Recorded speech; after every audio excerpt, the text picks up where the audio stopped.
KPRC2's Bill Spencer spent the entire day with people on the front lines of the search and recovery missions and found stories of heroism and loss.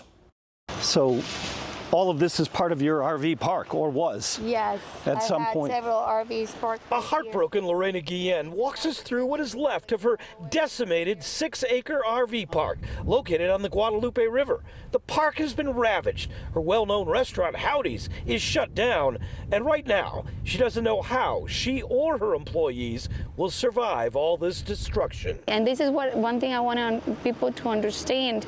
I'm just a tiny little speck of the totality of this tragedy, you know? No, Lorena is more devastated by the loss of her friends. One of her employees, Julian Ryan, was killed during the height of this disaster early on the morning of July 4th. He was here that night. We closed the restaurant together. He went home and his house started flooding. He saved his family and he died saving them. Fighting back tears, Lorena tells us how Julian died smashing out a window, trying to help his girlfriend and his 3 children escape. He broke a glass to get his family out, broke a window to get his family out the window. He got them out, but in the process he cut himself, the main artery on his arm, and he bled to death.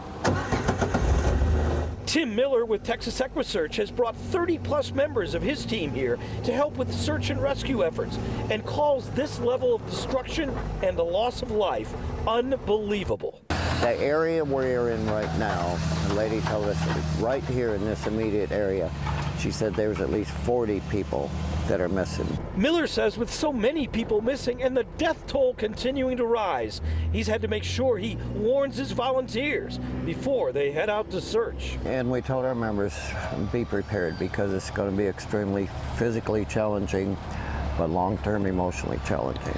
You found bodies. Your team has found bodies, Yes, correct? yes. Of course, along with the devastating job of search and rescue, trying to find the victims and recover bodies. Another example of the unbelievable work that's being done here. It's going to take weeks, perhaps months, to remove all of the debris from the riverbank. We're talking about cars, campers, RVs. And piloting his own airboat, Lloyd Thornton is helping to transport first responders throughout this ravaged area. Today we went with him as he aided members of the Fredericksburg Fire Department. Lloyd tells us from the water, it's much easier to look for surviving victims of this massive flood. So what we're doing is taking a look at everything from the water side.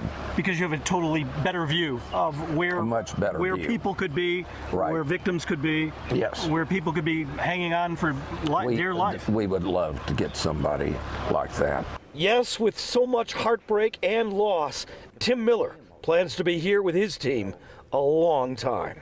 We're doing everything we can do and leaving the results up to God and just being here with these victims and first responders and just doing what we do.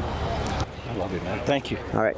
Thank you, buddy. Thank you for Yeah. doing everything you do. Yeah. Many of the first responders tell me they have never seen this level of destruction ever before, anywhere, and they fear greatly what they will find as the water levels drop lower in the days ahead.